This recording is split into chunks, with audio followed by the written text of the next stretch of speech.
Conversa com Fabi está começando. Sente no sofá e aproveite.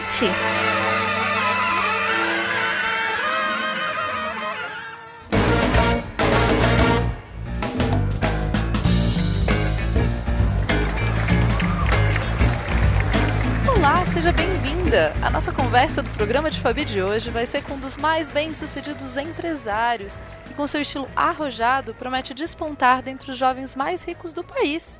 Pois é, com apenas 27 anos, tem em suas costas a liderança de uma grande empresa. Seja muito bem-vindo, Rafael Branco. Como se sente sendo jovem desse jeito e ainda assim com uma conta bancária de fazer inveja? Olha, Fabi, eu acho que as pessoas, elas se assustam com os números. Mas qualquer um que convive comigo sabe que eu sou um cara bem simples. Minha origem e criação não permitem que eu me deslumbre tão fácil, não. Imagino, mas é claro que muita gente deve estar de olho em você. E aí, tá namorando? Não, na verdade não. Sei que pode parecer bobo, mas a verdade é que eu tenho muito pouco tempo para um relacionamento. Ora, mas isso não permanecerá por muito tempo. Você acha? Um jovem bonito feito você, cheio de atitude, tenho mais absoluta certeza que chama a atenção de qualquer mulher de bom gosto. Ah, talvez. Não sei. Mas vamos esquentar um pouco esse papo. É verdade que até poucos anos atrás você não sabia que ainda era rico? Como foi essa história? Conta um pouco. Olha, há alguns anos eu era como qualquer um. Eu pegava ônibus para ir ao trabalho e procurava fazer de tudo para não ser demitido. Senão não tinha nem como pagar o aluguel. Aí, depois de uma série de acontecimentos, bem, aí foi como ter ganhado a loteria. Tá, aí você descobriu que seu pai era rico, não foi mais ou menos assim? Mais ou menos. Eu não sabia inicialmente sobre essa relação. Cresci sem pai e isso pra mim bastava. Até descobrir a verdade, né? Que babado, gente! Dizem que ele te mandou uma carta póstuma depois de falecer. Isso é verdade? Não, essa fofoca. Na realidade, havíamos conversado. Acho que ele não seria insensível ao ponto de não revelar pessoalmente. É claro que pra mim foi um choque. Inicialmente pensei que fosse uma piada. Quando chegou o advogado com as papeladas, aí descobri que era verdade. O resto é história. Isso tem quanto tempo mesmo? No fim desse mês já vai completar 2 anos do ocorrido. Bem, é claro que existe muita fofoca sobre essa situação. Mas também pudera, né, gente? Parece até novela. Antes do seu falecimento, aconteceu também aquele evento que viralizou bastante na internet, não foi? Parece que você estava no centro de tudo isso. Você gosta desses assuntos de ocultismo? Na realidade, foi tudo uma campanha, muito bem orquestrada, por sinal, pela nossa equipe de marketing. Mas você sabe que até hoje tem gente na internet que jura que é real. Ai, o que você tem para dizer para essas pessoas? Olha, eu acho que isso é graças ao nosso excelente time de publicitários. É claro que tem gente que se impressiona fácil, e a ideia era fazer umas cenas com efeitos especiais, com os monstros maquiados e fogos de artifício. E você acredita em demônios? Pera, como assim? Você sabe, chifres pontudos, rabo pontiagudo, língua bifurcada, tipo uma serpente. Aquelas filmagens mostram vários deles. Não, como eu falei, foi só uma propaganda. E a namorada, já tem? Imagino que deve ter muitas meninas do outro lado da telinha achando você um homem espetacular, todas babando. Não, eu já disse que não, eu não tenho. Nem aquela tal de Ariane? Você sabe, metida com um monte de coisa, usava aqueles vestidos cafonérrimos. O que tá acontecendo? Sabe, Rafael, um cara tão galante como você se metendo nessas coisas, sabe que vai acabar voltando contra você mais cedo ou mais tarde, não é? Você achou realmente que não haveriam consequências para os seus atos? Não, eu não. Pode esperar, sua hora vai chegar. E quando a sujeira transbordar pelas ruas, quando todos à sua volta estiverem despedaçados, vai perceber que você vai para o mesmo lugar para onde mandam todos os meus irmãos e irmãs de Guerrena. Os demônios, eles nunca esquecem. Não.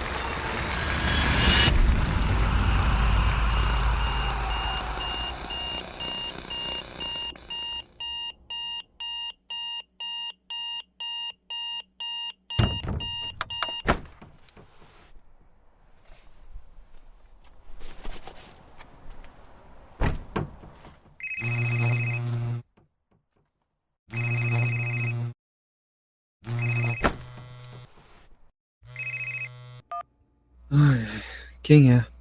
Opa, te acordei? Gabriel aqui. Rola chegar mais cedo aqui no escritório? Precisamos conversar sobre aquela proposta da diretoria. Tá bom. Pesadelo de novo, cara? É. Foi só um sonho, cara. Desencana. Deixa isso pra lá. Preciso de você aqui. Por favor, não seja paciente. Já tô levantando.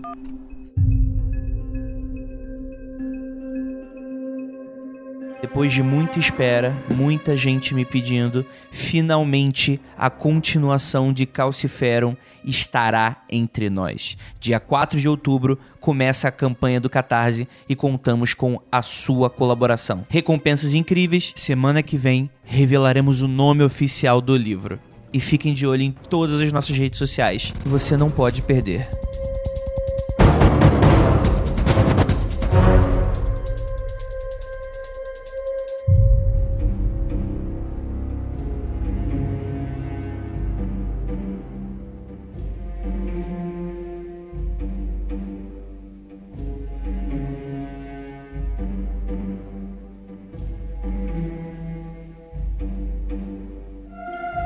Um corpo sem identificação é encontrado na praia de Somerton, na Austrália, em dezembro de 1948. E é um dos maiores mistérios da Austrália. É claro, né? Não antes de ter todos aqueles bichos esquisitos e que conseguem te matar em um final de semana. Também a gente tem que contar com isso. Mas é um grande mistério ali daquele país. E é interessante porque crime é algo que instiga as pessoas. O Lucas tá na terra em que toda vez que alguém morre, alguém faz um seriado Netflix sobre isso, né, Lucas? Então você entende isso. Tem um seriado bem ruim na Netflix, aliás. Cuidado com esses seriados na Netflix, hein, galera? Tem bastante deles que são patrocinados pelas pessoas envolvidas no caso pra te convencer a opinião pública, hein? Cuidado. Saudade de Netflix tinha qualidade maior, assim.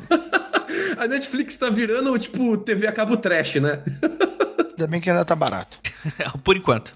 Mas é interessante aí. Então, também uma pessoa que tá sempre acostumada com morte e homicídio em Belfor Roxo, Rafael Jacaúna, o que acontece se um corpo aparece do lado da tua casa? Do lado da minha casa, provavelmente eu pulo ele e continuo andando antes de ligar pra polícia e falar, ó, tem um corpo aqui. Ah, isso aí é padrão, isso aí é tranquilo. O que a gente mais vê aqui em Belfor Roxo é vereador perto de obra e de vez em quando um corpo. Mas eu vou te falar, não aparece nem tantos corpos aqui, porque tem muito tiro. Mas acertar pessoas é difícil pra caralho, é impressionante. Pô, que bom, né? Mas vou te falar, já do caso, o seguinte, corpo na praia é afogamento. Afogamento, caso encerrado. Mas isso é interessante porque, apesar de ser um caso não muito conhecido, ele é um dos mais misteriosos casos de homicídio que a gente já se deparou aqui. Eu acho que todo mundo aqui concorda. Porque, aparentemente, ele parece simples, né? Só que cada vez que você vai puxando, literalmente, até no caso, um fiozinho aqui, outro fiozinho ali, você descobre que, na verdade, nada é tão simples quanto parece. Então é isso, galera. Longos dias e belas noites. Bora pra mais um Mundo Freak Confidencial. Solta a abertura aí, editor.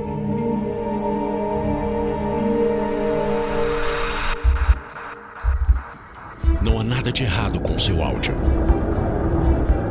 Adentramos agora através dos seus sentidos. Estamos preparando você para o que vai acontecer nos próximos minutos. Além do que conhece por tempo e espaço, o contato com algo além.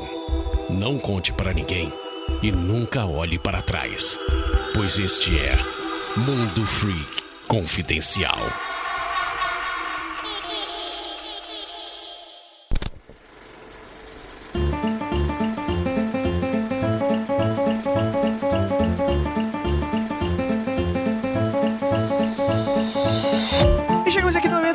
Recadinhos do Mundo Freak Confidencial. Primeiramente, agradecer muitíssimo aos pauteiros que elaboraram essa pauta maravilhosa do misterioso caso de Taman Shud, que é o Pedro Pimenta, o Robson Lima e a Pris Guerreiro na revisão. Gostaria de agradecer muitíssimo a você que tá aqui sempre com a gente e você que nos apoia financeiramente lá no apoia.se/confidencial. Prometo pra você que esse final de ano vai ser esplendoroso e que vocês vão ter coisas super bacanas e que, cara, 2019 Mundo Freak vai vir com tudo, tenha certeza disso. Agradecer a você, cara, ingressos do Freakout de 7 anos, de 6 anos, de...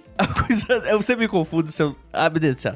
Enfim, tá sendo um mega sucesso, já tem mais de 100 pessoas confirmadas e, ó, os ingressos estão acabando. Então, ó, a gente tá chegando nas últimas semanas de venda, então, galera, corre pra comprar. Vai ser aqui do ladinho da Estação Marechal Deodoro, 3 quadras só, você chega aqui na casa em que a gente está alugando. É a primeira vez que a gente tá cobrando ingresso justamente pra gente pagar a locação, vai ter um monte de coisa, vai ter mesa, vai ter coisas legais, não apenas pra você ir lá assistir, como também pra você consumir, vai ter os hambúrgueres lendários que o Léo Mitocondria e o irmão dele estarão fazendo, que, cara, já provei, ó, é delicinha. Vai ter uma mesa só da Penumbra Livros pra você que quer garantir algum livro sem pagar frete. Pra você também vai ter uma mesa do Magicando só com coisas legais, cara, vai ser uma mesa fantástica. Vai ter também leitura de runas com a Ju, tô conversando com o Grola pra ver se tem leitura de tarô, caso você queira também se interesse. Além disso, uma série de conteúdos, vai ter gravação de podcast, vai ter um monte de coisa bacana ali pra vocês. Então, galera, vem comemorar com a gente que vai ser, ó, um sábado, dia 13 de outubro, vai ser o dia inteiro, vai ser das 2 da tarde até 10 da noite, você aí com a gente. Quem sabe o pessoal também não anima um pós-evento aí, não é mesmo? E pra finalizar esses recadinhos, a Penumbra Livros tem um recado pra você. Extra! No momento em que você está ouvindo isso, vários Utarks, o lado noturno das runas, estão chegando na casa de pessoas em todo o Brasil. Pra você que não sabe, é o novo livro da Penumbra Livros que tem aí a missão de ensinar pra você o que é runa. O oracular, histórico, mitológico. É um livro super fofo, pequenininho, cara, e você vai ler e vai ficar admirado e vai ficar super animado. Pra você que não sabe e quer escutar a gente falando mais sobre isso, vai lá no nosso vizinho aqui de Porto, Magicando, que é um podcast em que a gente grava lá com o Vinícius, a Lívia, a Juliana, o Keller e eu, né? E a gente falou bastante não só sobre as runas no geral, mas também sobre a visão desse livro. E, cara, eu tenho absoluta certeza que se você escutar, você vai curtir pra caramba. Só que a Penumbra tá aqui pra avisar que a pré-venda foi um sucesso tão grande que a primeira fornada de livros acabou dia 13. Cara, eu não consigo saber o que é sucesso maior do que você esgotar algo na pré-venda. Fica aí, então, a dica pra você. Mas a Penumbra Livros já garantiu que uma nova fornada está a caminho. Então, a Penumbra vai expandir a data de pré-venda até o dia 1º de outubro. Quem comprar a partir de agora terá que esperar o envio após finalizar a extensão da pré-venda. Para quem comprou antes das 22 horas do dia 13, seu livro já está na mão do correio. É só esperar. Então fica aí o aviso para você e, galera, aproveite que é frete grátis, é pré-venda. Só aí para vocês, vou deixar os links aí no post. Então é isso, galera. Bora lá pro episódio que ficou sensacional. E você sabe a conclusão do mistério de Tamanchud?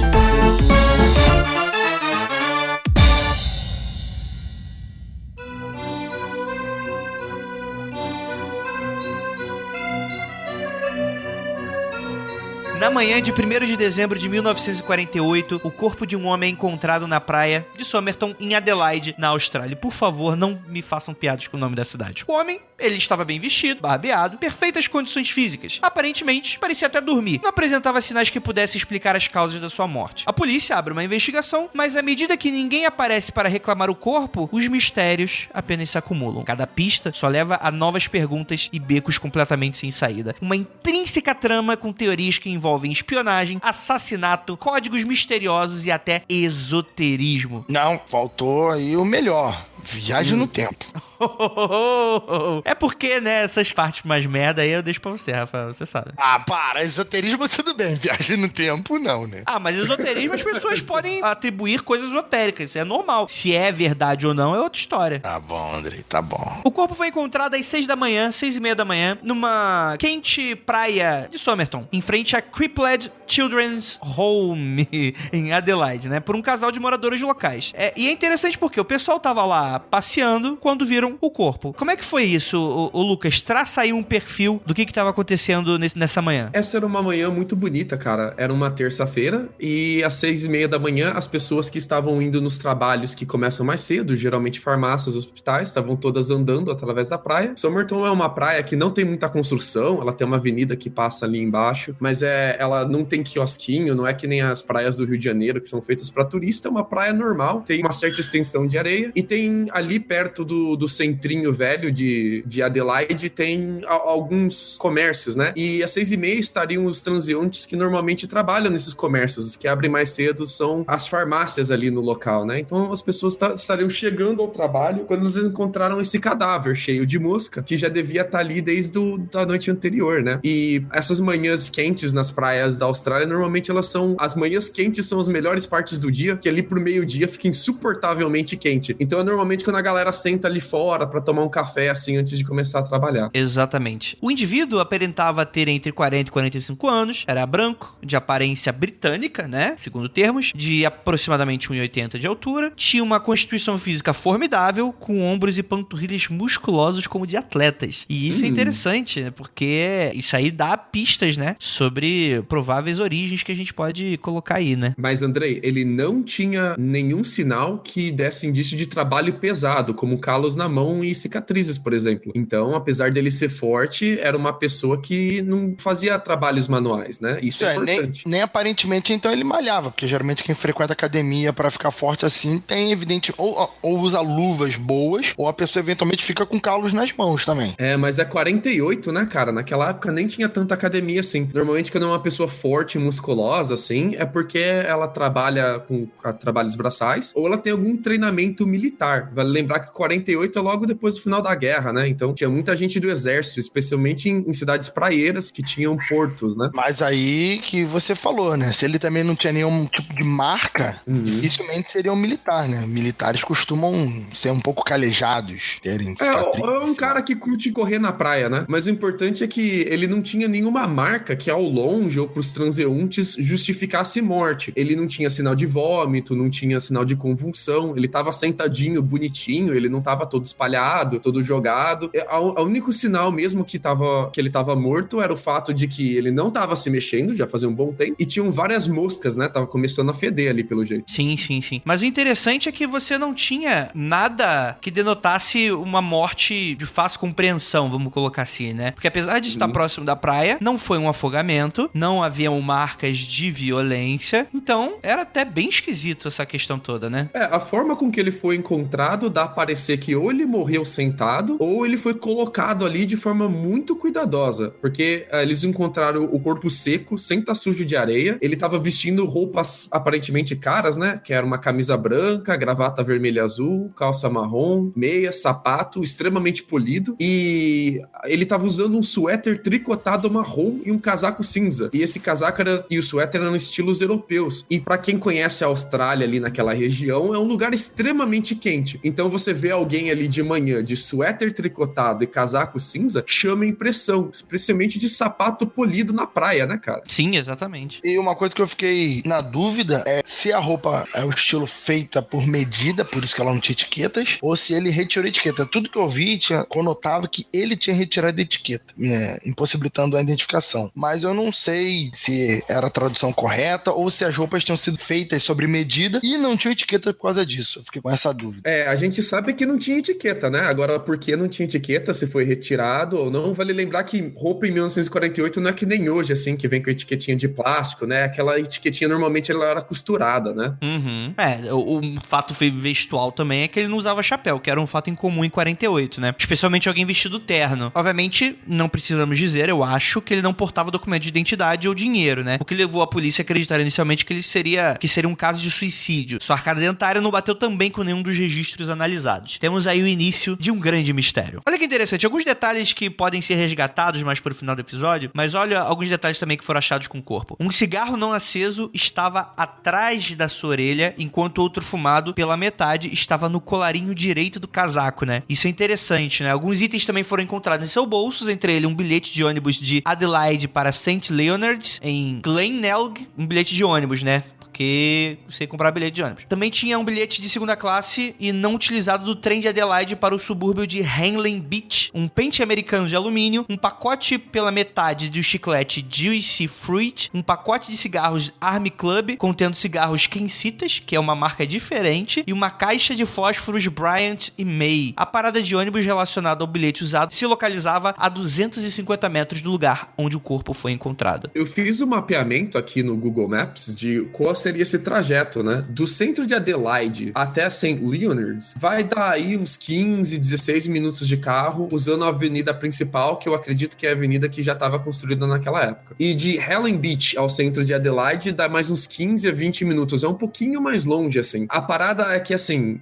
no meio, hoje em dia tem o Adelaide Airport, né? Mas antigamente não tinha. E não eram conectados. Então, ou ele ia de Adelaide para um lado, ou ele ia de Adelaide para o outro. Helen Beach, ele fica ao noroeste, muito mais pro oeste do que um pouquinho pro norte. E St. Leonards fica um pouco mais pro sul, ao sudeste. Então, não é uma parada que ele podia ir fácil de Helen Beach até St. Leonards. E parece que os horários, eles são meio que acavalados. Então, ele não estaria indo de Helen Beach para Adelaide, para então ir para St. Leonards. E ele não estaria indo de St. Leonards para Adelaide, para então ir para Helen Beach. Ou ele ia para um lado, ou ele ia para o outro. E parece que ele decidiu ir para Helen Beach. Olha aí, então teríamos alguém com problemas, né? De dúvida, né? E é claro que, obviamente, foi realizada uma autópsia, definiram a hora da morte por volta das 2 da manhã, e o laudo dos legistas destacou que alguns dos órgãos, como o baço e o fígado, estavam extremamente inchados, assim como outros órgãos que sofreram lesões graves e hemorragias. E embora a perícia tenha conseguido definir até qual hora foi a última refeição do homem, ela foi incapaz de detectar qualquer traço de veneno no cadáver. Se sua morte foi por envenenamento, a pessoa que ministrou a dose, segundo teorias, teria um avançado conhecimento na área, o acesso a drogas que não deixam vestígio. Antigamente, quando você queria matar alguém de envenenamento sem deixar vestígio, você causava asfixia alérgica na pessoa. É uma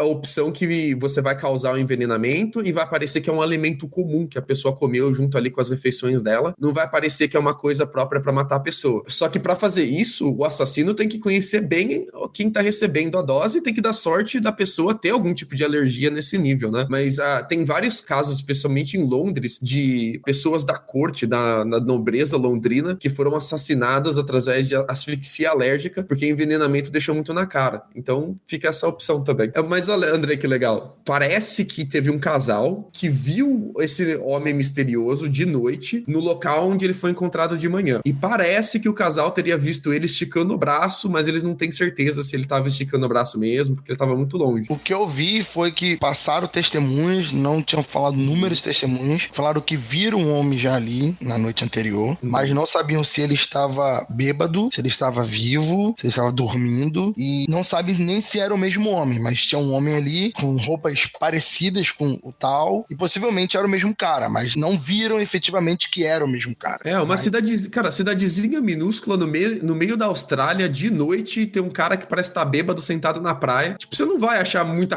sabe? Você vai passar reto. Você não vai se incomodar com isso. Mendigo e vambora. Tranquilamente. Mendigo não sei, mas alguém que bebeu e foi pra praia, sabe? Também. Só, todo dia. Eu falei mendigo porque teve uma galera que voltou da guerra pra Austrália e depois eles eram militares, mas depois ficou sem emprego, né? Voltou muita gente e não tinha emprego pra essa galera. Especialmente depois que as mulheres ingressaram no mercado de trabalho. Então, muita gente que tem esse perfil do homem misterioso tava sem ter o que fazer, com uma grana na mão, bebendo e morando na rua. Então, tipo, era meio que comum, assim. Ninguém ia se importar muito se encontrasse ele, assim. Bem, a gente tá falando de 1948, né? E é claro que um contexto histórico ele é bem importante. Se você só sabe um pouquinho de história, você vai saber que 48 já havia acabado a Segunda Guerra Mundial. Não havia muito tempo acabado, só apenas 3 anos. Só que a gente estava entrando aí nos contornos da Guerra Fria, né? E devido a isso, a Scotland Yard foi acionada quando os investigadores começaram a ter dificuldade em desenvolver, né? E desvendar esses mistérios, né? E as informações desse caso foram compartilhadas entre agências internacionais a fim de tentar identificar esse corpo, mas nenhuma resposta positiva foi alcançada. E, embora algumas pessoas tenham se apresentado para reconhecer o cadáver, e inclusive a polícia ter considerado que o homem encontrado fosse um lenhador local desaparecido chamado Robert Walsh, as investigações acabaram provando que não se tratava dele, né? Ao decorrer de 8 meses, diversas tentativas foram feitas dentro e fora de Adelaide para identificar o homem, mas todas sem sucesso. Mas cara, teve um outro legista que foi fazer uma segunda investigação disso aí, especialmente quando o caso ganhou respaldo internacional. Os jornais do pós-guerra, eles estavam bem sem ter muito o que postar, e eles adoravam fazer uns textões, assim, de crimes internacionais não solucionados, e por isso que as agências internacionais, elas foram atrás desse caso, né? Tava nos jornais internacionais também. E esse segundo legista, o Sir John Burton Cleveland, ele teria notado 2 coisas bem interessantes, André. A primeira é que os sapatos dele estavam extremamente bem engraxados, o que dava a impressão que ele não andou muito muito antes de acabar na praia, especialmente não andou muito pela praia, né? E ele tava dizendo que era muito possível que ele tivesse sido envenenado, e ele levantou a hipótese do corpo ter sido envenenado em outro lugar e depois ter sido levado pra praia, porque o cara, na verdade, ele morreu de hemorragia, ele foi espancado, ele tinha marcas de que ele tinha sido brutalizado, né, que alguém tinha marcas de violência, mas marcas de violência interna, não externas. Ele foi abatido por alguém, possivelmente, que tinha essa habilidade, né, de bater na pessoa sem deixar muita marca externa, deixar mais marca interna, o que sabonete na meia, né, cara? Cara, é uma coisa que eu não entendi, essa que o Lu tá falando, é que nos que eu vi, os vídeos que eu vi, o que eu vi era que o cara tinha órgãos congestionados. O que quer dizer? Que eles estavam cheios, estavam com sangue? Eu não entendi o termo congestionado, queria dizer, falou que o coração tava congestionado, o cérebro tava congestionado, o rins, o fígado. Eu falei, ué, o que isso quer dizer? E todo lugar que eu vi usava o mesmo termo. Os órgãos internos estavam congestionados. Quando você tem esse tipo de lesão interna, o seu corpo solta muito líquido. Ele solta pus, ele solta sangue, ele solta... Se tiver especialmente, né, fratura, ele vai se encher de líquido. E às vezes isso congestiona os seus órgãos. É mais ou menos isso que ele quer dizer. É quando você fica todo inchado por dentro, cara, todo cheio de líquido. É só isso mesmo. Entendi. Mas a parada que esse legista tava levantando é a possibilidade dele ter sido envenenado há já um tempo, sabe? Sei lá, fazia 2, 3 dias já que o cara tinha morrido. E os caras só desovaram ele na praia depois. E talvez por isso as autópsias não estejam pegando o veneno dele, né? Porque o cara já tinha morrido faz um tempo, o veneno já tinha se dissipado pelo corpo da pessoa. Talvez tenham usado pouco veneno, a pessoa esteja uma condição grave já, né? De ter sido espancado. E só depois, por ter sido desovado na praia e ser encontrado muito tempo depois, mesmo a gente não tenha encontrado o motivo da morte dele.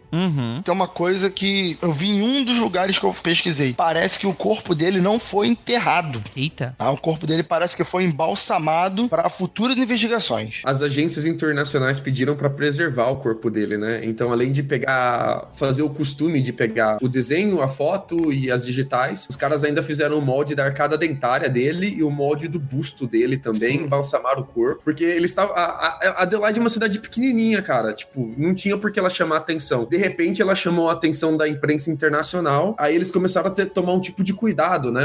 Cuidados que eles nunca tinham tomado antes com nenhum caso ali, eles estavam tendo que tomar. Foi o primeiro corpo assassinado encontrado na Austrália que foi embalsamado dessa forma, né? Então, tipo, os caras estavam tendo um cuidado que nunca tiveram antes. Sim, com certeza. Bem, e o caso ele acaba apagando por aí, né? Porque sem resposta para esses mistérios, o caso acabou esfriando. Até que no dia 14 de janeiro de 1949, enquanto ninguém falava mais sobre isso, uma mala marrom com etiqueta removida foi encontrada em um dos armários da estação de trem de Adelaide. A mala havia sido colocada ali às 11 da manhã de 30 de novembro de 1948, que era véspera da morte desse homem. Traz mais mistérios sobre esse caso. Rafael, o que tinha nessa mala? O que tinha nessa mala? Tinha coisas que viajantes normalmente carregam. Tinha roupa, aí tinha coisas não tão de viajante. Uma faca afiada de forma diferente, tinha uma tesoura que, segundo eu vi, eram tesouras usadas em embarcações. Tinha também um roupão velho, listrado, um par de chinelos de feltro, tamanho de 7. Eu não sei qual o tamanho 7 na Austrália. Deve ser um tamanho de pé de homem adulto, creio eu. Tinha utensílios de barbear. É pequeno, viu? Tamanho 7, a Austrália usa o padrão britão, que é parecido com o americano também. Tamanho 7 é tamanho de pé de moça, viu? É mesmo? Seria o quê? Um 30 aqui no Brasil? É, por aí. O meu pé que calço 45 no Brasil, aqui é 12. Você calça 45, Lucas? 44, 45. Puta que pariu, eu calço 42. Então, mas 7 é pé de moça, viu? Entendi. Então, tão estranho. Esse cara não parecia ter um pé do tamanho 7. Não parecia bem uma moça. Então, esse chinelo é tipo uma questão, assim, não resolvida também. Porque parece que pra um cara daquele tamanho e daquela musculatura, um tamanho 7 é muito pequeno. Mas pode ser que o cara tinha um pé pequeno também, né? Não tem por que ficar. No caso, eu também não vi nada sendo referido a isso, porque os caras tinham um corpo, né? A polícia tinha um corpo dele. Se fosse tão diferente, eu acho que seria algo relevante de ser citado nas investigações que eu encontrei. Também tinha um par de calças, 4 pares de cueca, uma chave de fenda elétrica. Chave de fenda elétrica? Não, desculpa. Uma chave de fenda dielétrica. Deve ser uma chave de fenda comum. Um pincel stencil, uma faca de mesa, como eu falei, e outros utensílios de corte, além de um par de tesouras usadas em navios mercantes. Puta merda. O que é um par de tesoura de navio mercante? Eu não entendi. Sabe o que é isso, Lucas? Um par de tesoura de navio mercante. Por que citar de navio mercante ser tão específico? Será que é importante pra investigação porque você tem uma noção que o camarada pode ter vindo de navio, algo do tipo? Porque ali perto de Adelaide tem um porto grande, né? Então a gente não sabe se essa informação vai ser importante ou não. Então os caras estão sendo detalhistas, né? Também na mala estava a embalagem de uma linha de costura laranja, um tipo incomum, similar a utilizar para remendar um dos bolsos da calça, que o moço estava usando. Todas as marcas e identificações nas peças de roupa haviam sido removidas, assim como a roupa dele e a mala também não tinha. O camarada, ele remove tudo. Esse aqui não é estranho. Eu já vi algum caso do gênero, agora não lembro em que história a gente já contou aqui no Mundo Freak, que as marcas de roupa tinham sido removidas e tal. E no filme do Batman a gente também vê isso aí. O Coringa não tem identificação na roupa dele quando ele é preso. Mas é verdade. Todas as marcas de identificação das peças de roupa tinham sido retiradas, mas a polícia encontrou o nome T. Kane em uma gravata. Kane em um saco de lavanderia e Ken, sei lá, como se fala isso aí? Kim? Sem o E, em uma camisa. Apesar de nome escrito nas roupas, a polícia concluiu que a pessoa removeu as etiquetas das roupas, teria deixado possivelmente identificações falsas, sabendo que objeto de encobrimento da identidade do usuário. Agora, essas roupas então foram retiradas de propósito da etiqueta. Provavelmente não eram roupas feitas sob medida, né? Aqui parece que deixa claro nesse meu entender. Mas é uma mala de viajante comum, né, cara? De pessoa que tá indo de uma cidade pra outra. Tinha 4 cuecas, o cara tava pelo menos passando uma semana fora de casa aí, né? Viajar no tempo tem disso, você tem que levar Se for viajar no tempo, leve cuecas. Eu acho que faltou a toalha. Ele não leu o guia do Mochileiro da Galáxia, vacilou, faltou a toalha.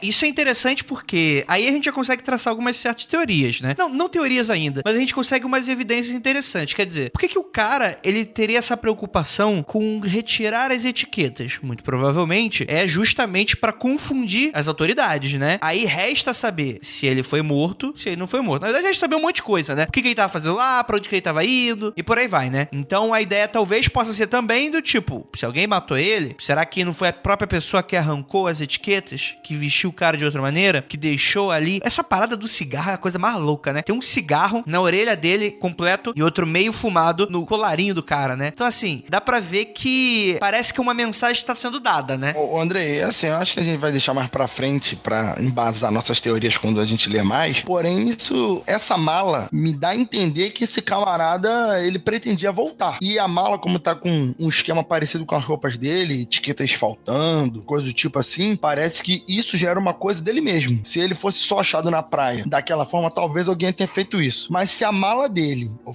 a mala que foi referida a ele, está do mesmo jeito, sem identificações, com as roupas semelhantes, talvez o cara já andasse assim com medo de ser identificado caso fosse preso sem querer pela polícia, por exemplo. Pode ser, hein? Isso aí pode adicionar um pouco mais evidências relacionadas a talvez o cara ter sido morto, né? Porque se ele tivesse sido morto e alguém forjasse a cena, a pessoa faria essa mala desaparecer. Não teria por que deixar uma mala ali pra dar mais pano pra manga, entendeu? A mala desapareceria, o cara tiraria as etiquetas da roupa e morreria o assunto. Não deveria, mas o cara foi encontrado a mala dele, então possivelmente ele não estava planejando morrer. Pode ser, mas a gente pode já começar a traçar que talvez ele estivesse fazendo um trabalho perigoso, né? Um trabalho que, apesar de ele não ter planejado morrer, em que talvez fosse algo esperado pro tipo de missão, projeto, enfim, pelo tipo de pessoa também, muitas vezes, visado.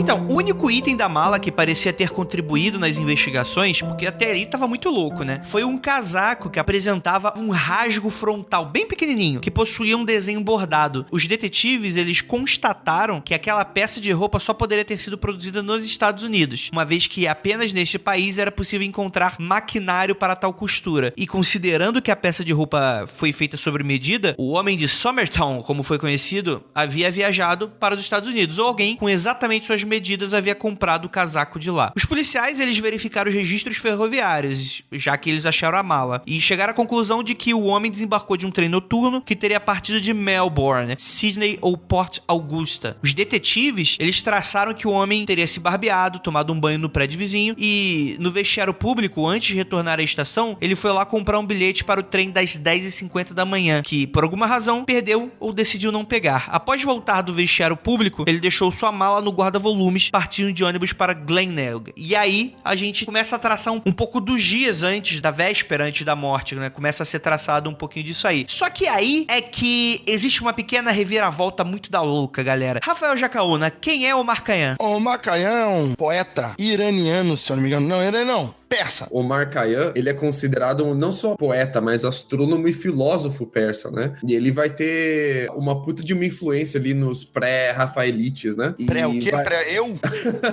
Pré-jacaonites, né? É tipo uma galera das artes, cara. Uma galera que era poeta, era pintora ali, mais ou menos no século XIX. Calma aí. Pera aí. Uma galera das artes... Pera lá, né, cara? A parada do Omar Khayyam é que ele teria supostamente existido entre 1048 e 1131. Tem controvérsias quanto a isso, mas várias coisas dele, assim, foram tiradas do contexto e traduzidas para outras línguas como forma de fazer sucesso depois, né? E uma dessas obras teria sido um apanhado de poema que o Edward Fitzgerald pegou dele e fez uma tradução do farsi pro inglês e soltou na Inglaterra, que não fez muito sucesso também quando ele soltou a primeira vez, lá em 61, foi só fazer sucesso depois no final do século XIX. Mas eram poemas persas traduzidos em inglês, cara, tipo, completamente fora do contexto deles, assim. Eles têm um contexto super bacana de questionamento religioso, de ceticismo, de questionamento dos sufistas da época. Tem toda uma história por trás desses poemas do Omar Khayyam, é bem legal de acompanhar, mas não vem aqui ao caso. Mas o que importa é que esses livrinhos, assim, de poesia, principalmente de países que na época eram considerados esotéricos, como o persa, começaram a fazer muito sucesso ali na época, no pós-guerra, né? É tipo aqueles livrinhos de poesia que você acha na banca, assim, cara. Mas esse indeterminado, esse era importante porque ele vai ser a primeira edição. Então vai ser uma edição rara, né? Uma versão rara desse livro. E esse livro vai se tornar importante por quê, Andrei? Olha só, eu gostaria, antes de falar do porquê que esse livro vai se tornar importante, eu gostaria de aqui deixar claro o meu descontentamento. Porque eu perguntei pro Rafael quem era o Omar Khayyam e eu pensei que ele ia falar da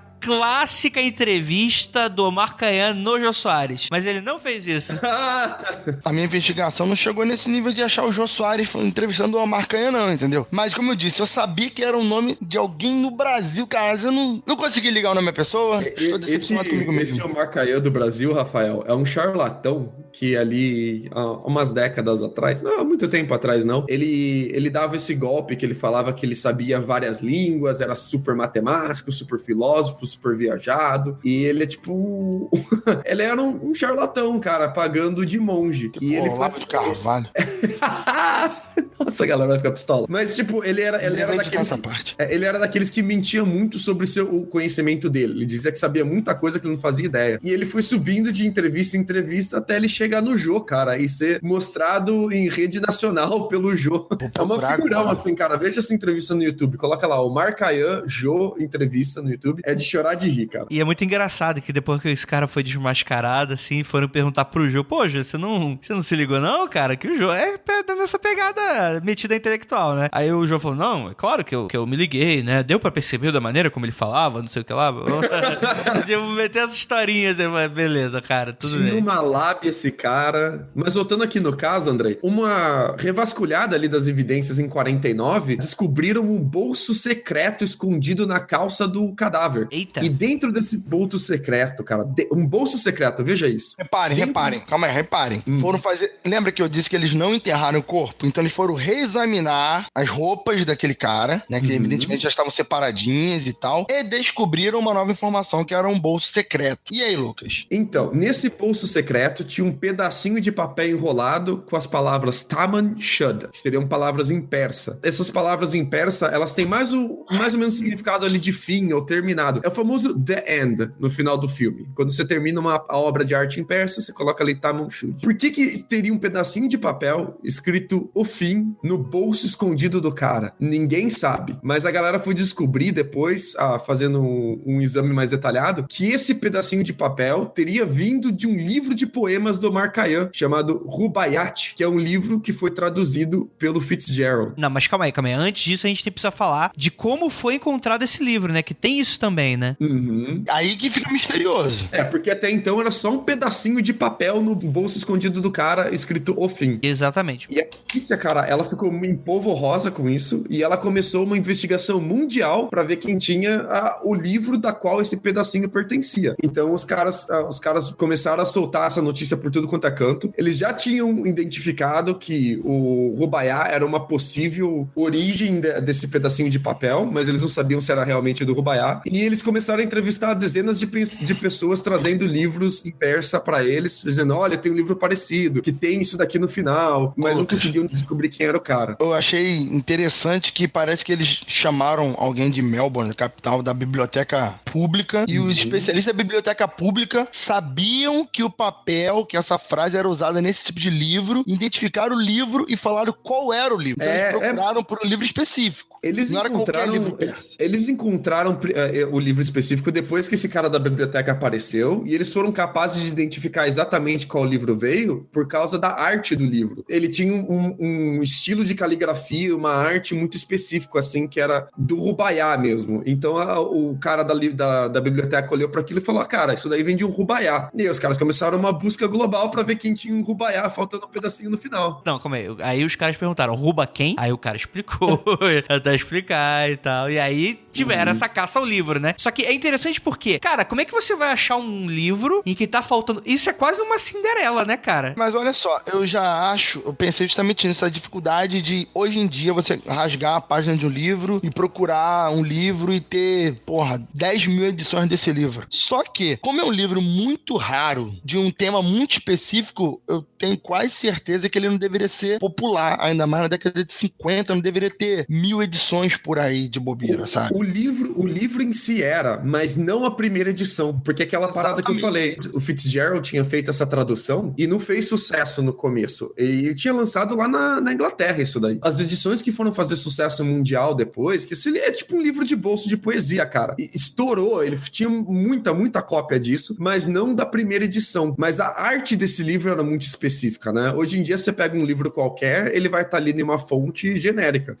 Mas se você pegar esse Rubaiyat, ele vai estar em uma fonte trabalhada, toda bonitinha, bem específica. Então, por causa disso, por causa da arte, o bibliotecário, que deram uma sorte também desse bibliotecário saber qual que é o livro também. O cara tem que ser muito fera, porque olhar, fazer um estudo ali e falar assim, eu já li esse livro, já vi. Tipo, caralho, que livro é esse? É, também um pouco de sorte aí. No azar tiveram sorte. Exatamente, mas veio um monte de gente trazer livro de tudo quanto é canto pra ver se dava um match, se era o livro mesmo, e não era, né, cara? Foi só depois que foi aparecer uma testemunha dizendo que realmente tinha o livro. Cara, então o que acontece? E, cara, é uma história muito mal contada, né? A testemunha que levou o livro, o que ela relatou? Ela teria estacionado 3 dias antes o carro dela em um estacionamento ali próximo, né? Que foi achado o corpo. E ela deixou o carro destrancado, foi fazer seus afazeres. Quando ela voltou, ela viu que alguém tinha invadido seu carro e tinham deixado um livro no banco de trás, né? Era essa cópia desse livro, né? Essa primeira edição do Rubaiyat. E isso é muito interessante, né? Porque cada vez que a gente vai tentar achar uma resposta pra algum mistério desse caso, a gente acaba se debruçando em mais 2, né? É como se fosse a Hidra dos Mistérios.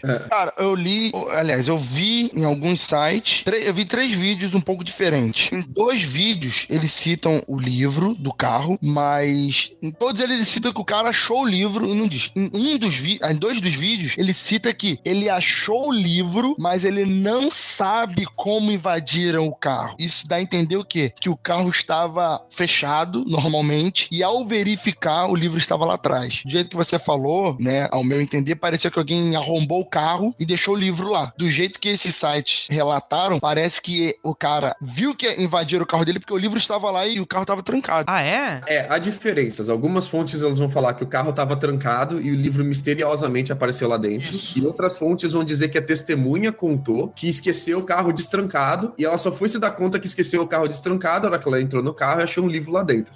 Então Então é interessante, é um ponto de divergência, mas de qualquer forma interessante. Não arrombaram o carro pra deixar o livro lá. A real, cara, é que a gente sabe dessa informação porque foi o que o policial contou sobre a testemunha. Isso. Porque a testemunha ficou no anonimato. Então a gente não sabe qual é o testemunho original dela, né? A gente só sabe as versões que os policiais contaram depois, né? Sim, com certeza, né? E é claro que o caso reabriu depois disso, né? Uhum. Isso foi algo muito interessante, que novamente o pessoal ficou em polvo rosa, como fala o Lucas, né? Novamente, né? E é interessante porque eles deram uma vasculhada inteira no livro, né? E eles acharam umas marcações, né? Uma escrita feita com lápis próximo da página em que teria sido arrancado do livro, né? Eles fizeram uns exames ultravioletas e foi possível ler 5 linhas em letras maiúsculas, com a segunda das linhas riscadas. As letras riscadas foram posteriormente consideradas significantes por sua similaridade com a quarta linha, indicando provavelmente um erro e, mais além, uma possível prova de que as letras seriam talvez um código. Acharam um monte de letra, cara. Sim, então, e quando você vê, eu vou deixar aí pro pessoal aí ver, não é uma mensagem a primeiro momento, né? É um conjunto de letras, algumas riscadas, né? Mas aí você tem aí que são letras que não fazem sentido, que não formam palavras, né? Quase como se fosse uma cruzadinha. Aí que tá, do jeito que elas estão organizadas, parece um código, que a gente não tem como saber porque não tem a... Sim, criptografado, né? Isso. E do jeito que elas estão, meio que em lista, e a segunda linha riscada parece que é meio que uma tarefa que ele cumpriu e ele riscou, né? Rola uma teoria, Rafael, de que isso só teria sido visto em ultravioleta, porque sabe quando você escreve com uma folha em cima da outra? Você tá escrevendo em uma folha de caderno e fica a impressão disso várias páginas depois? Então, porque o cara provavelmente escreveu em uma parada em cima disso e ficou marcado sem querer. Tipo, não é... Calma aí. Calma aí. O negócio não estava escrito no livro, estava escrito só em sombra, como se fosse a marca. Então. Eu entendi errado, eu pensei que estava escrito na parte de trás do próprio livro. Tá escrito fraquinho com lápis. É com lápis mesmo. Mas você só consegue ver com ultravioleta pra ver a parada inteira. Que é como quando você escreve com B2, lápis B2, aquele lápis mais grosso, em uma página de caderno, e dá pra ver o grafite na página de trás, sacou? Entendi. Interessante. Agora, piora, né? Piora porque a gente não sabe se isso tem a ver ou não com algum mistério, né? O que tem a ver, com certeza, é o número de telefone que eles acharam ali. Eles encontraram um número de telefone no livro, e esse número de telefone não tá em nenhum páginas amarelas, não tá em nenhum catálogo de nenhum lugar. Tá? Pelo menos não daquela época, né? O que eles conseguiram encontrar é que isso talvez fosse de uma ex-enfermeira da Segunda Guerra Mundial, que eles não contaram quem fosse também, eles preservaram a identidade. Sim, né? Então eles foram atrás dessa moça.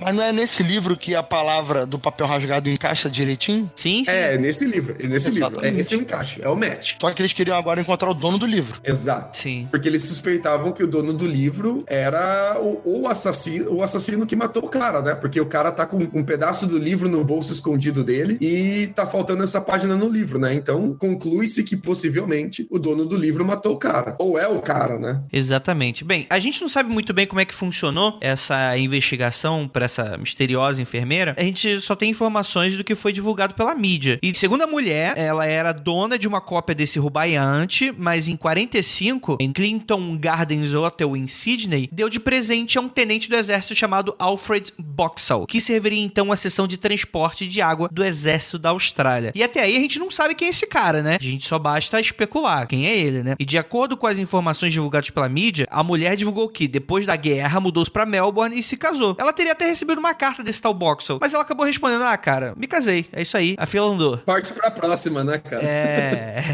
E ela ainda acrescentou que no final de 48, um homem misterioso perguntou a seu vizinho de porta informações sobre ela. E embora a mulher fosse incapaz de reconhecer o homem representado pelo molde em gesso feito pelos policiais, né? Afinal, já tinham anos que esse caso já estava rolando, né? Então era o gesso que era utilizado para reconhecimento. Os investigadores especularam que o misterioso corpo encontrado na praia fosse talvez desse Alfred Boxall. Só que aí que vem a parte mais misteriosa. O Boxall tava vivo, cara. Caramba! Ele foi lá pra Adelaide falar com a polícia. Ele falou: cara, não é o Boxall que é o cadáver, eu sou o Boxall, eu tô aqui, eu tô vivo, tá? Só que agora tem um problema. Só um. O Boxall tinha o livro. Exatamente. Se o Boxall não é o cadáver, ele pode ser então o assassino, né? Mas não, o Boxall tinha um livro inteiro, que era o livro que a mulher deu pra ele. Verdade, tem esse detalhe. O Boxall mostrou a cópia dele do livro. E, tipo, como essa primeira edição é uma edição rara, é muito difícil o Boxall ter encontrado uma outra primeira edição pra fingir que não é ele o assassino ou que não é ele o cadáver.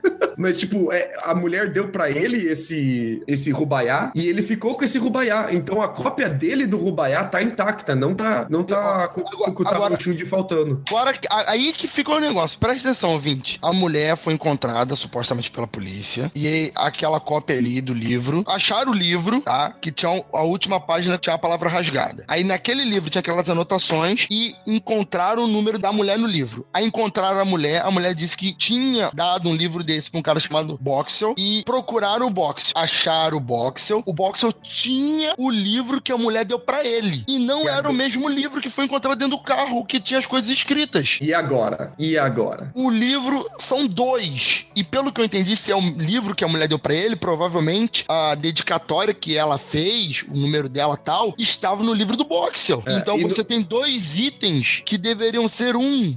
Você tem o livro rasgado, que foi encontrado no carro, que não sabe-se de quem é o carro também, tá no anonimato, e você tem o livro que a enfermeira deu pro Boxel. No livro que a enfermeira deu pro Boxel, tem uma dedicatória. Eu vou ler a dedicatória pra você. Ela tá fazendo uma tradução livre aqui minha. A dedicatória é como se fosse um poeminha. De fato, arrependimento de outrora. Eu jurei, mas eu estava sóbria quando jurei? Então veio a primavera e a rosa na mão. E os meus fios de penitência, enfim, rasgaram. E agora? Parece que esse presente dela foi um presente meio que de atravessado, né? De término de namoro. Sim, foi quase uma fila andou, né?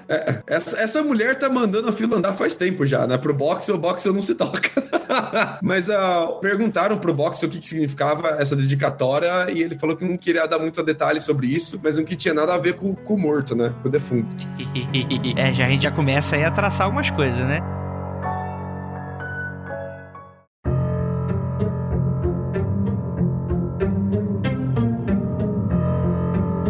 Mas é aí que o caso morre, porque não tem mais o que falar dele, né? Não tem mais mistério. Quer dizer, o caso termina em mistério, né? Não temos mais pistas pra continuar com ele. O homem nunca foi identificado, né? Nós nunca descobrimos a autoria do crime, por que matou, quem matou, como matou. Mas é aí que a gente vai viajar algumas décadas no tempo, meus queridos ouvintes, porque em 2013, novas reviravoltas abrem o caso, por mais estranho que isso pareça. Abre aspas, minha mãe tinha um lado negro, muito negro. Fecha aspas. Quem falou isso foi Kate Thompson, em entrevista aos 60 Minutos, que estreou, né, que esse programa foi ao ar em novembro de 2013, né, que é um programa australiano, que entrevistou 2 mulheres que trouxeram essas informações bombásticas, né. A Austrália vai parar. Os 60 Minutos, ele é, na verdade, um programa americano da CBS News, que eles colocam histórias que estão na boca, estão estourando no jornal e tal, eles chamam a pessoa para uma conversa de 60 minutos, uma entrevista, para esclarecer alguma coisa ou debater algum tópico polêmico. E essa é a versão australiana desse programa e tem um caráter, assim, bem sensacionalista. É bem fim de boato, assim, sabe? Quando todo mundo já falou sobre um assunto que tá no jornal, via 60 minutos, faz a entrevista e mata o assunto de vez. Entendi. É tipo ir pro... É tipo quando o Mundo Freak faz uma live sobre o Ursal. Exatamente. Enterramos o meme. Exatamente. Enterramos o meme. Nessa surpreendente entrevista, essas 2 mulheres, elas afirmaram possuir laços de parentesco com o homem de Somerton e que pretendem pedir a exumação do corpo e exames de DNA 65 anos após o fechamento do caso. Uma dessas mulheres é Kate Thompson, filha de Jessica Thompson, a ex-enfermeira da Segunda Guerra Mundial, que seria a misteriosa mulher anônima ligada ao caso décadas atrás. Kate, né, a filha, afirma estar convencida de que a mãe era, na verdade, uma espiã e que tem fortes indícios de que Jessica teria tido um relacionamento com esse homem misterioso. Segundo Kate, sua mãe seria uma espiã soviética durante a Guerra Fria e teria ocultado informações da polícia. Abre aspas, ela contou aos policiais que não sabia quem ele era, mas ela sabia. E ela me disse que este era um mistério que só era conhecido pelos mais altos escalões da polícia. De acordo com essa Kate, segundo sua mãe, o homem misterioso que havia batido na porta dos vizinhos de Jessica Thompson perguntando informações sobre a ex-enfermeira da Segunda Guerra seria o mesmo homem posteriormente encontrado morto na praia. A Jessica, ainda fora do casamento, teria tido um filho chamado Robin. A segunda mulher entrevistada pelo programa é Roma Egan, esposa do Robin. Eles tiveram uma filha, a Rachel, que, segundo se afirma, é neta do homem de Somerton. Olha aí, ó. Chegamos aqui no teste de DNA do ratinho aqui. Rapaz! É bem nesse naipe essa entrevista, viu? Eu gosto de deixar bem claro, assim, que se vocês tiverem a oportunidade de ver essa entrevista, vejam. Ela parece que vem com a pauta pronta, sabe? Tenho aqui todas as pontas soltas desse caso e eu vou amarrar elas. Porque, tipo, não tem motivo pra ela falar na entrevista que a mãe dela sabia quem era o cara que foi perguntar dela pros vizinhos e mentiu pra polícia. Tipo, é uma ponta solta tão pequena, assim, sabe? Parece que ela foi bem com a pauta pronta, assim, sabe? Parece que ela tava bem empolgada com esse mistério, querendo resolver ele também. Olha só. Tem alguma coisa a falar sobre isso? Eu fico chateado. Eu queria que ele fosse viajante no tempo. Mas, ó, Rafael, não larga as esperanças ainda. Opa, gostei. Não, ó, porra. Não, pô, quem é... Pô, Rafael, você é conhecido como sendo o cara que traga as teorias mais loucas e retardadas da internet. Então... Que absurdo. Eu vou te ajudar a montar essa teoria. Mas, enfim, vamos lá. A Jessica Thompson, essa ex-enfermeira, ela morreu em 2009, né? Já era bem velhinha. Ela morreu afirmando que nunca conheceram o homem de Somerton. O Robin, né, o primeiro filho dela, morreu em 2007, sem aparentemente conhecimento ou interesse sobre essa possível identidade de seu pai. Abre aspas. Pode ser confrontador, pode não ser agradável, mas eu prefiro encontrar a verdade, disse Rachel ao programa 60 Minutos, ao som de Rapaz! Meu Deus. Abre aspas. O homem de Somerton pode ser o meu avô. E isso, pra mim, é muito importante. Fecha aspas, né? Essa teoria também é sustentada pelo professor da Universidade de Adelaide, né? O Derek Abbott. O professor, que possui uma extensa pesquisa sobre o tema, chama atenção para a necessidade de se retomar o caso, lançando mão das novas tecnologias disponíveis a fim de trazer à tona essa verdade, né? Abre aspas, segundo ele. O imperativo de identificar esse homem desconhecido está em paralelo com a prática corrente de se identificar covas não identificadas na Primeira e na Segunda Guerra Mundial, encerrando os casos para suas famílias, e é de interesse público que se faça isso com esse caso. Então, cara, esse cara, ele ganha a vida dele revivendo mistérios do passado e túmulos da Primeira e da Segunda Guerra, e eu não sei o quanto a sério a gente pode levar, parece que a pesquisa dele é séria, assim, mas as motivações dele são meio estranhas, assim. Ele faz, tipo, uma comparação física do cadáver com as possíveis netas e filho dele, né? E ele constata que o cadáver não parece ser uma pessoa que era da Austrália, mas até aí também, logo depois do pós-guerra, meio que tinha um monte de gente na Austrália que parecia não ser da Austrália. Então esse pesquisador, ele achou que as características físicas do busto do cadáver e da neta poderiam ser parecidas, mas a gente não sabe, cara. Então pode ser que tenha relação, pode ser que não tenha. A real é que ele teria pedido a exumação e o teste de DNA, e se essa exumação acontecer, e se esse teste de DNA acontecer, a gente tem a prova cabal que a Kate tá contando a história real da parada, né? Se não, é só realmente uma pessoa ali contando uma história. Bem, acho que a gente já pode ir indo pelas conclusões, né? Uhum. E aí, Rafael, qual é a sua teoria sobre o caso? Minha teoria sobre o caso é o seguinte, tá? Esse camarada, ele é um viajante no tempo. Ele voltou no tempo. Cara, eu acredito aí, eu sou da corrente que acredita que o ser humano já descobriu a viagem no tempo. E como a gente vive num tempo que tá acontecendo no futuro e o passado agora, alguém pode estar fazendo coisas no passado, no presente e no futuro, porque os caras já descobriram essa porra. E esse cara, por algum motivo, voltou, fez a missão que tinha que fazer, de repente eliminaram algum alvo, como ele riscou lá o nome, e ele sofreu um rebote lá da viagem no tempo e os órgãos dele se incharam, ele viu que ia morrer e morreu na praia, literalmente. Não conseguiu cumprir até o fim a missão e morreu, coitado dele, morreu. E ele deixou aquele livro ali como uma mensagem pra alguém no futuro ver aquela mensagem ali e falar, então ele morreu lá em 48, entendi. Mas enfim, a mensagem não é pra ninguém de agora, é de alguém do futuro que vai escutar o Mundo Freak, que vai abrir o jornal e vai falar, o cara morreu em 47, vou voltar lá. Você quer uma evidência física dessa viagem no tempo, Rafael? Opa, manda, Andrei, qual é a viagem? Qual é? Eu tentei procurar sobre o chiclete e tal, sobre as coisas que encontraram com ele e não encontrei data de nada, parecia nada esquisito. O que tu encontrou aí? Você é um garoto, Rafael, você não tem que pesquisar isso. Porque quando o cara é mandado no tempo, ninguém cometeria um erro crasso de mandar um house na bermuda do cara. Ninguém teria, nem ia colocar um trident pra pegar aí, né, nessa questão paradoxal. Tinha fé.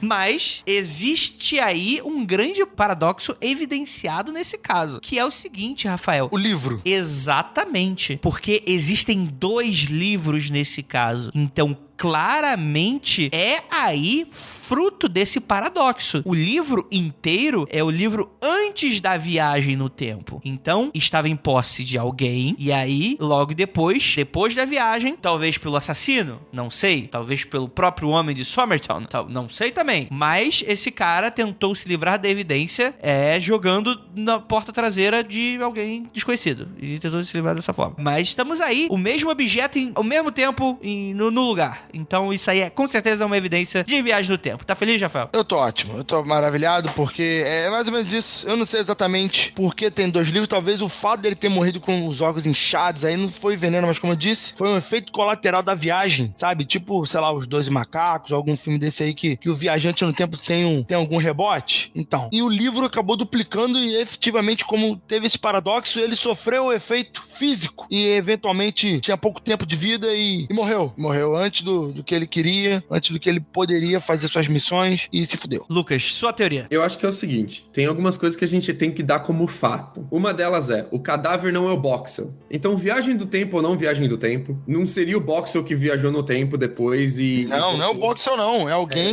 que não tem nada a ver com o Boxel. Porém, a pessoa que matou o cadáver ou o cadáver sabe do Boxel, sabe da ex-enfermeira e quis mandar uma mensagem pros dois. Porque o cara que deixou o livro no carro, colocou o livro da ex-enfermeira lá. E seria uma coincidência, assim, extraordinária o cara colocar o livro com o número da ex-enfermeira, sendo que essa ex-enfermeira deu exatamente o mesmo livro ou um livro similar pra alguém, entendeu? Tipo, é muita coincidência. Então, será que eu acho descendente que voltou no tempo?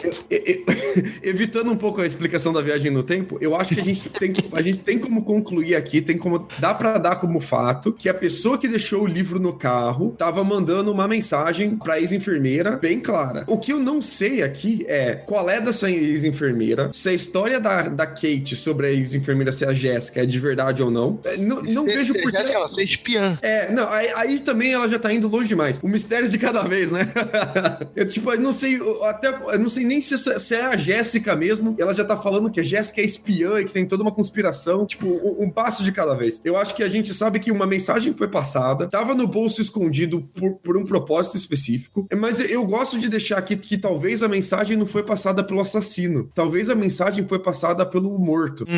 O morto sabia que ia morrer, sabia que tava na pinimba, que alguém ia matar ele, então ele escondeu uma mensagem, tipo, jogou o livro dentro do carro e escondeu o papelzinho no bolso. Quando me matarem, depois que a polícia me encontrar, vão achar tudo isso e a mensagem vai ser dada. Talvez com isso se ele alertou pra alguém ou pra alguma pessoa que sabe todo o contexto da vida dele, que ele tá sendo assassinado. Eu acho que isso seria uma maneira, assim, sutil de ele mandar uma mensagem pra uma pessoa específica sem que o assassino saiba da mensagem. Eu acho importante explorar essa hipótese. O que eu acho, assim, que a gente não pode ir muito além disso, porque a gente não sabe quem que é a pessoa do carro, a gente não sabe quem que é a ex-enfermeira, e a gente não sabe se a ex-enfermeira e a pessoa do carro são as mesmas pessoas. Porque pode ser que seja, né? Que o cara deixou... Se o cara deixou o livro direto no carro da ex-enfermeira, ajuda muito a entender esse caso. Mas, pra finalizar, eu gostaria de deixar aqui uma tradução da última página do Rubaiyat. Por favor. Eu acho essa tradução importante, porque eu acho que essa tradução é parte da mensagem que ou o assassino ou o cadáver tentou passar. Eu poderia ler ela pra vocês? É claro que não.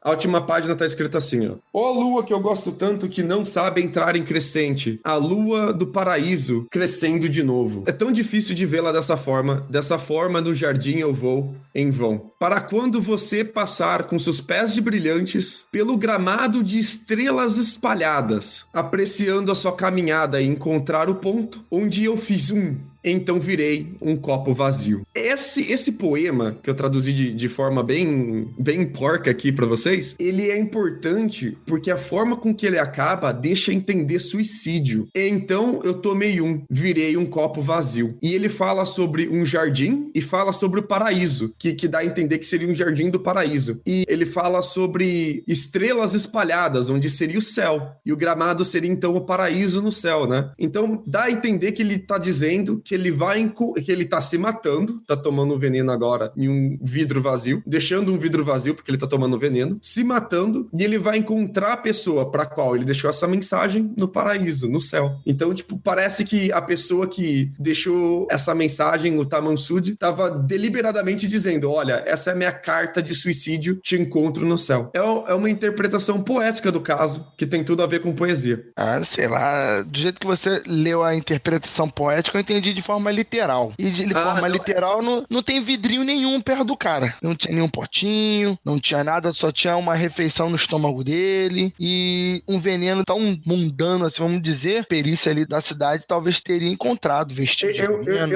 Eu não acho que o poema seja pra ser encarado de forma literal, assim. Eu acho que o poema dá a entender suicídio e o cara poderia também estar cometendo suicídio. E o poema deixa claro que ele vai esperar uma pessoa no paraíso, no céu. Então o cara tá deixando essa mensagem, olha, eu tô me matando, te encontro no céu. Aí vem a dúvida, se matou como? Ah, com veneno. Que veneno? Que também não sabemos. Que os especialistas não encontraram. Esse que é um ponto interessante. Porque falar que ele morreu se matando, sem violência, sem a morte típica de veneno e tal, também fica esquisito, né? Por causa das hemorragias do cara também, as hemorragias internas dele, dá a entender violência. Por isso que eu levantei aquela hipótese, Rafael, do cara saber que ele vai ser morto, saber que ele vai ser assassinado. Olha, eu sei que eu vou ser assassinado, então eu tô aceitando aqui que eu vou ser assassinado e deixando uma mensagem de despedida pra alguém que eu adoro, pra alguém que eu gosto, dizendo, olha, eu vou morrer, mas tá tudo bem que eu te encontro no pós-vida, sacou? Pode ser um tipo de suicídio, não necessariamente pelo ato próprio, né? Ele talvez fosse lá sabendo que ia morrer. Exato. Foi olhar a praia, né? Foi vislumbrar ali o pôr do sol e já ficou por ali mesmo.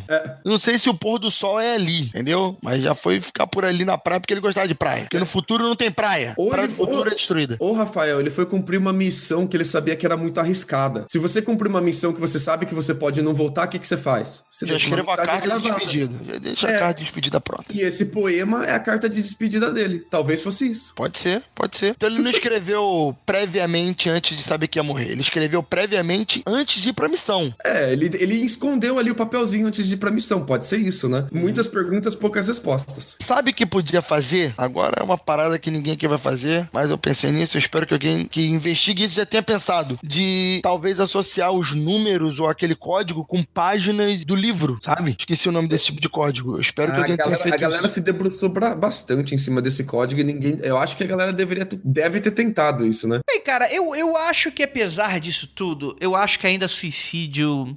Eu não sei, sabe? Por que alguém se aprontaria tanto pra um suicídio? Essa questão das etiquetas, da mala. Eu não sei, né, cara? Você pode ver também que nesses diversos bilhetes e passagens... Tudo bem, dá até entender um cara que ele tá um pouco perdido, mas eu acho que aí... A espionagem é algo que cabe bem na questão, né? Porque, bem ou mal, apesar de a gente até duvidar um pouco dessa questão final aí das filhas e tal, obviamente elas estudaram pra tentar achar um contexto convincente, né? Eu acho que você apostar na espionagem é um contexto convincente de maneira geral, né? Porque, afinal de contas, além da gente estar na Guerra Fria, a gente tá lidando aí com uma situação em que a gente tem códigos, a gente tem uma morte misteriosa, a gente tem alguém que nunca foi identificado. Então, pra esse cara que provavelmente veio, talvez, dos Estados Unidos e simplesmente foi para lá, e, cara, vamos imaginar aí, tá na Austrália, as grandes potências aí que disputavam a Guerra Fria era a União Soviética e os Estados Unidos. Talvez, quando as inteligências, mesmo que do lado ocidental, tivessem ali unidas para tentar investigar esse caso, se fosse um espião mesmo americano, talvez os Estados Unidos não fossem revelar de cara, né? Talvez eles fossem guardar. Se o cara tava fazendo alguma contra-espionagem, algum grupo célula russa, e o cara foi descoberto. Eu acho que pode ter, né? Vamos lembrar aí que os russos, eles são especializados em veneno. Então, se você tem aí, não é um cara qualquer, não foi uma briga de bar que acabou envenenamento, né? A gente tá falando aí de grupos altamente paramilitarizados e que tem esses estudos sobre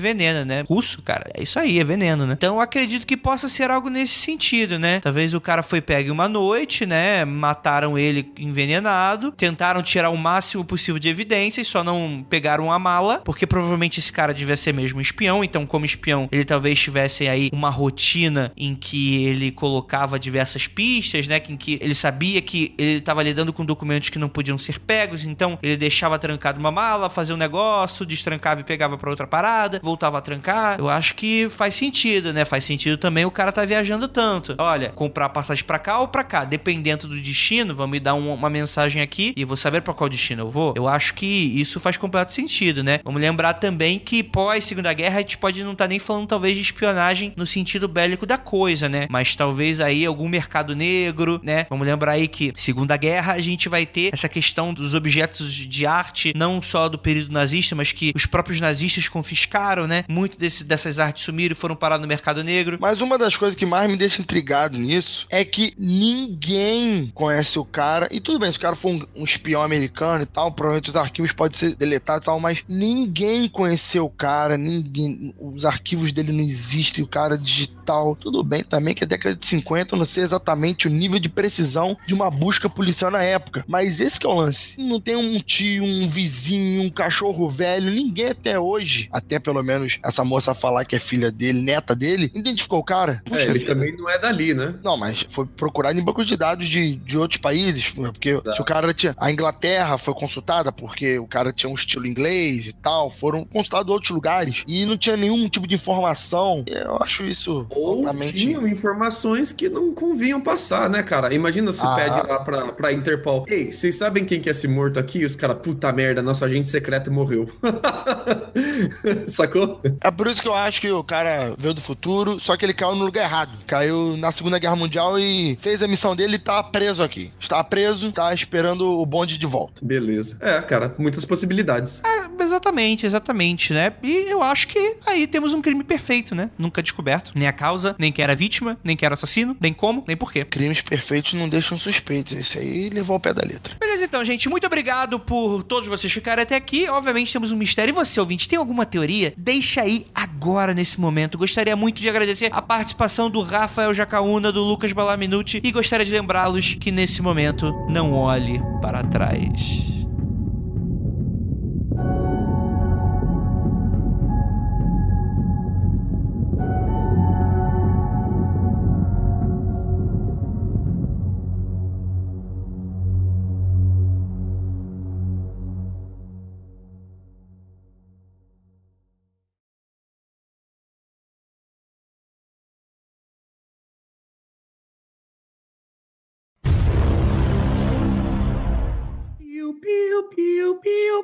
Piu-piu-piu, pirulito, ao piu-piu, mãe, pirulito, ao piu-piu, pirulito.